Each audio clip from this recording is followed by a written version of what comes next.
Speaking of a player that hasn't needed to grow up at all right now, I wanted to talk for a minute about Jokic's 46-point night to knock off the Pelicans last weekend. I know I texted you Mm, and said, when I turned this game on, they were up 6 points, and then they got all the technicals, and suddenly they were down, and I was so mad at myself for watching that game. Do you want to just take us through your thoughts as Nikola Jokic took over that game and had 30 points in the fourth quarter and overtime? yeah, man. I'm like the Nuggets in general have been interesting to watch because, like, especially since the last episode, this team looks really good. Like so many pieces, the bench has really come alive. Um, and in the New Orleans game in particular, but I guess we look at the schedule the last game since, the Nuggets have those flashes of just dominating, especially in the second quarter, and Jokic being steady. But at this point, like if he closes the half with almost 28-5, you don't look at that as necessarily an amazing performance so far. Um, and with in the New Orleans game, I don't even think he had 20 at the half. Um, but it was just really amazing to see him say, "All right, we're not going to lose to the Pelicans tonight." So turning it on in the fourth, I think it was what 30 points in the fourth and overtime with several big like back-breaking shots. Um, yeah, dude, I on in the Reddit sphere, Nuggets fans, this being the professional underdogs that we are, feels slighted anytime Joel Embiid's name gets mentioned for anything, let alone as the MVP frontrunner. But you watch that performance by Jokic, and it's impossible to consider anybody else being able to do that for any other team, but especially a still hurt, um, not as talented as we would hope cast of characters around him. Yeah. Um, it was it's so nice to know that okay, when I wake up tomorrow morning, most of the NBA talk is gonna be around Jokic to like their chagrin almost. Like he's got to really ball out to get even a little bit of attention, but it's impossible to ignore him when he's putting up those splits. Now, 16 of 22 shooting. That's just the amazing thing to me. He made 46 points and didn't even take that many shots. Yeah, and I mean it was so dominant where he was, really, especially at the end of the fourth quarter, because they were behind with less than 2 minutes left. Like it was like and far behind. Like it looked like the game was over. Like that was impressive to me, and it was just so cool. And it was you never thought they weren't going to win as soon as he like turned it on. Like it felt like he could do this, which sort of gives you a chance every night. I do think again, like the schedule's so hard. Like it was frustrating they lost to the Raptors. I went to the Thunder game at the beginning of March. That was frustrating. Like they're definitely with no one else. Like they just need to hold on to the sixth seed and not fall into the play-in game.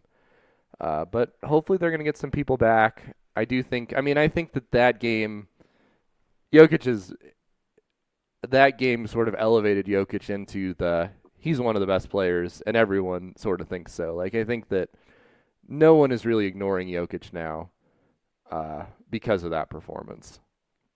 Yeah. I mean, in the last several games, point totals 46, 32, 38, 23, 26. Golden State and Toronto, both games that they lost. One pattern that is starting to pop up again. I think right now they're the I think number one scoring team in the first half and near the bottom in the second half. That definitely feels like at this point it's the schedule. It was just a brutal stretch where they were pulling off some amazing wins against Sacramento, um, Portland. Like all of the games were tough fought, even though the competition wasn't great until we get to the Golden State game, that first one that they won, um, first one this month. The fatigue is there. I I think it would be nice to see. Jokic and maybe Gordon, a couple other players, get some rest if possible. But it is so tight right now that what I think it was the 11 through 3 seeds are all closer than 3 is to the 1 seed. Yeah. So it's my optimism is still there. I was banging the table so hard. I'm not going to come here and let doubt and worry set in. But I mean, it's the NBA, and as I was talking about, like I'm watching just more games that even aren't Nuggets games. Hmm. Every team is so talented, and the parity is just at another level this year. So uh, I have faith because we do have the best player in the world, and I won't take for granted how good the rest of the league is at this point. Yeah, and I mean for the Nuggets, it really is just the Timberwolves are 1.5 games back. So that's your goal. You just need to stay above them. It would be nice, the Nuggets are only 1.5 back from Utah. They're 2.5 back from Utah, 1.5 back from Dallas. So like there's still an option. Like they could be as high as 4 if they just go on a tear.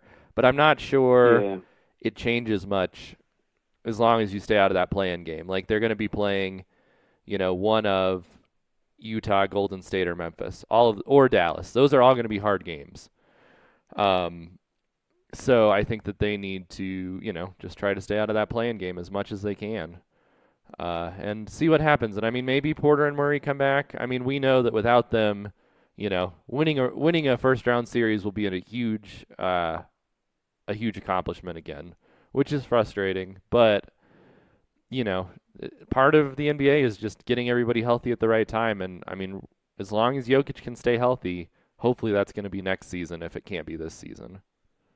yeah, I think because talking about Murray and Porter coming back, there was an article that Murray is about 50-50 Hmm. being able to get back in the regular season, and if those are the odds, they don't give nobody any hope. And Well, and if Porter I, comes back, it's not game changing. Like we need to stop acting like it is right now because he was healthy for the Phoenix series last year.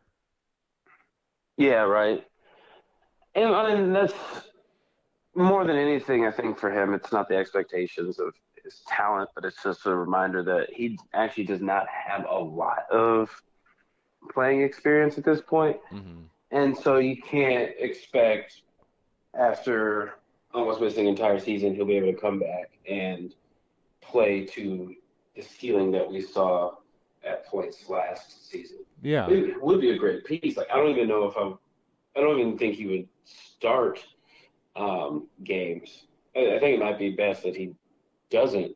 So, but if you have a dude who can just drain threes, come off the bench like him and Bryn Forbes, that would be a deadly combo around the arc. Um, but yeah, I'm going into this stretch with all the faith in Jokic, and I'll say also a big shout out to Monte Morris. He has played incredibly well and consistently Yeah. the last several months, and the Nuggets have a chance if there's a solid 2-man game. Um, Everyone else has had some ups and downs, but and again, it's my hope comes from the fact that that's just the way the league is in Hmm. general. But we have the best player in the world, and so that gives us a chance against any team on any given night. And now with level of playoff experience, I think this team is mentally built for the playoffs wherever they end up.